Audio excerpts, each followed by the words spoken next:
When I last addressed you at the beginning of 2024, Serbia was already facing a deep political and social crisis after the stolen election in December 2023, which was also confirmed by a resolution of the European Parliament. Since then, there was no meaningful improvement or progress of any kind. And today, after another tragedy on November 1st, the crisis has only grown. 16 people are dead because of government corruption, negligence, and shady deals with Chinese investors. Hundreds of thousands of citizens and students have taken to the streets. Universities and schools were blocked for the whole school year.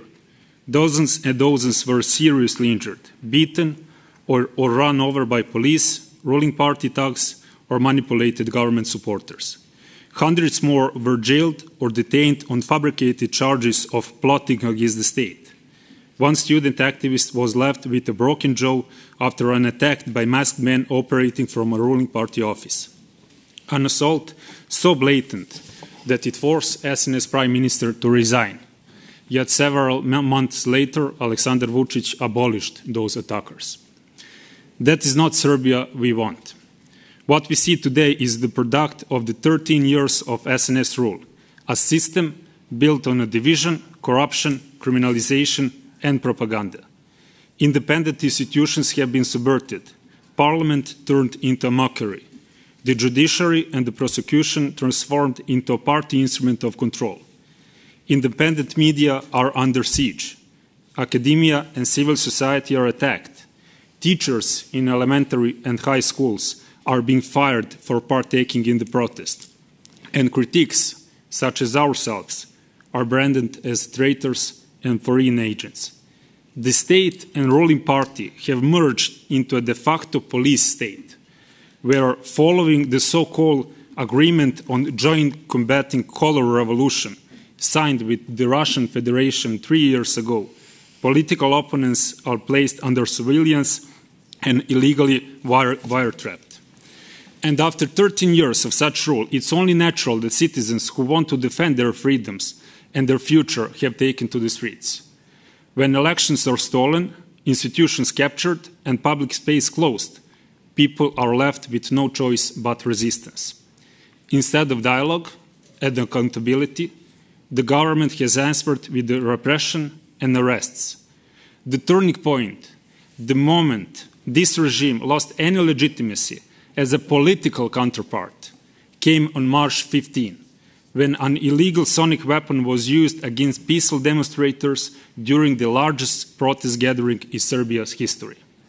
We believe that this struggle for freedom, democracy, and human dignity is the very essence of the European Union.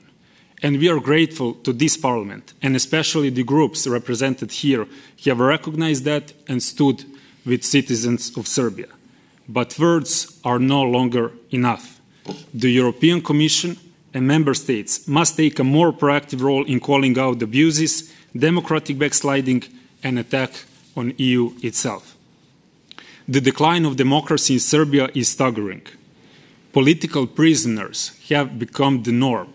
For my party, Free Citizens Movement, 6 members remain under house arrest, accused absurdly of terrorism and of plotting to overthrow the state because of secret and illegal recording of private conversation taking place in party office in Novi Sad.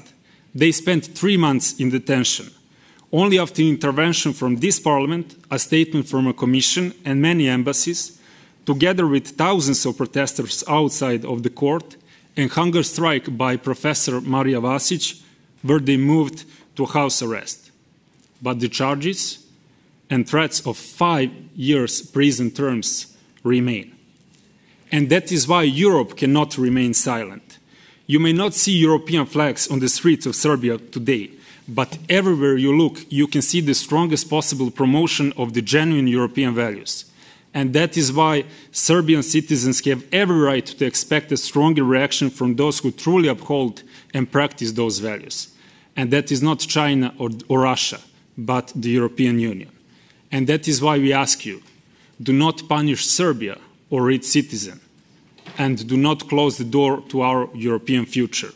The target of criticism and restrictive measures must be those truly responsible for the collapse of democracy and the destruction of institutions in Serbia, the key decision makers in the government. We strongly believe that European Union cannot be complete without a stable Western Balkan, but also that the stable Western Balkan is not possible without democratic Serbia. And that is why Serbia's struggle is not only about our own future, it's also about the credibility of the European project. We want a Serbia that is a constructive partner in building European unity and security, not a constant political and security threat. That is why we need more active role from the EU in establishing a European mechanism that will help us overcome this deep political crisis and resolve it in the only democratic way possible, through fair election at every level. The citizens of Serbia are not asking you to defeat Vučić's regime, nor to support any political actor. They are asking you to support fundamental European values and their right to freely choose. And we are certain that under such conditions, the people of Serbia would choose what is best, a European future.